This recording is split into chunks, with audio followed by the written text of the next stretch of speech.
What's up, everybody? We are back. John Delarose here. Delarose.com. That's DELARROZ.com. Head to the link in my description below and get a free science fiction novel and a free graphic novel from me. Lots of good stuff. If you love comics, if you love Star Trek, you're going to love my books. So check it out. All right. This is Deep Space Nine, Too Long a Sacrifice. This is a 4-issue series that came out from IDW, and it just came out recently. And very, very skinny book, but a decent series. I read this in single issues, except for the fourth one. I didn't buy the fourth one because my comic shop didn't have it, and I didn't pre-order it. So, so I ended up getting the graphic novel here also. A little bit of double dipping, but that's all right. So I love Deep Space Nine. If you guys don't know, we do a lot of reviews of these Star Trek Eaglemoss editions, which are sadly ending, so this will not get one of those hardcovers. Maybe I'll make one myself out of it. But this is a 4-issue series that really just revolves around Odo and investigations. We got Scott Tipton, David Tipton, the writers. These guys are really interesting people to follow. They have a lot of Star Trek knowledge and lore. I really enjoy reading their just thoughts and all that. Greg Scott is the artist. Felipe Sobriero is the colorist. And there we go. The art is a little on the stale side, which happens sometimes in these Star Trek books. You get a lot of just kind of flat scenes, and that's what we got here. Unfortunately, it starts with Julian and Garrick standing around, and then we get this explosion that goes on. So there's a mystery: who bombed the station, who's killing people. And this starts out. So this is like one of those Odo episodes where he has to investigate and figure out what's going on, which I really enjoy.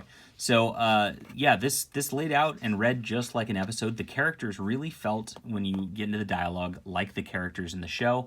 You can kind of close your eyes and hear them saying it, saying their dialogue lines, and that is that. Now this is kind of interesting, like a really glossy, thick paper with this kind of a weird construction of the book compared to a lot of other stuff that I get. But is what it is. Very, very, very glossy, thick covers too. So strange. So I mean, the faces are pretty good. Like you get this nice, like impressionistic version of Odo. You can kind of really see him there, and you can see this impressionistic version of Miles.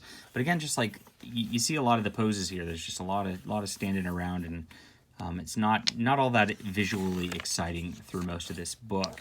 Is one thing I gotta say about it.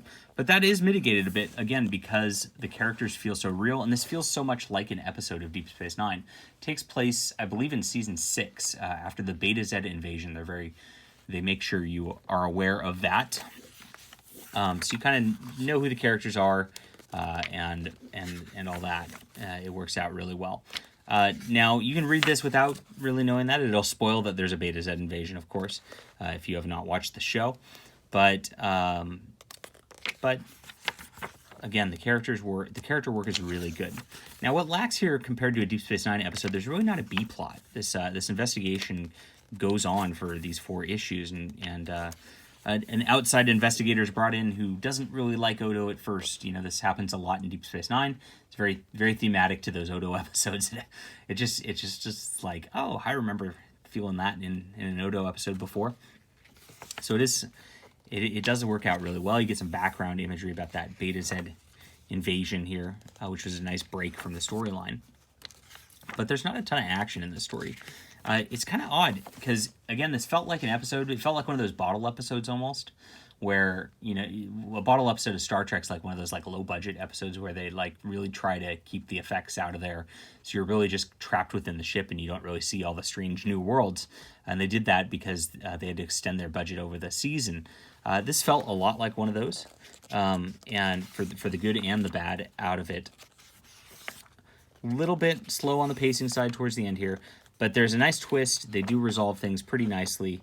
If you like murder mysteries and things like that, this works very well on the plot level also, and that is what goes on. I try not to spoil the ends of murder mysteries because, you know, if you're watching this, probably not the most enjoyable thing. So, really good on the characterization, really good on the plot structure. It felt like a Deep Space Nine episode. Art can get iffy in spots. Some of the figures are a little bit wonky, and some of them just are flat talking heads a little bit too much through this story. But overall, if you like Deep Space Nine, you're probably going to enjoy this book. And I definitely enjoyed it on the Deep Space Nine level. It felt like a Deep Space Nine episode. And I guess that's all you can ask for at the end of the day, especially from a little vignette like this. Now, it might have worked a little better as a prose story or an actual physical TV episode, because it did feel like that again with the talking heads a little bit than it works as a comic book. But, good stuff overall. So, yeah, I'll give this like a 7.5 out of 10. I could have used maybe a little more on the art end and just a tad more action. Beyond that, a worthy Deep Space Nine tale. Hope you enjoy the review. Hit that like and subscribe button. We'll see you soon.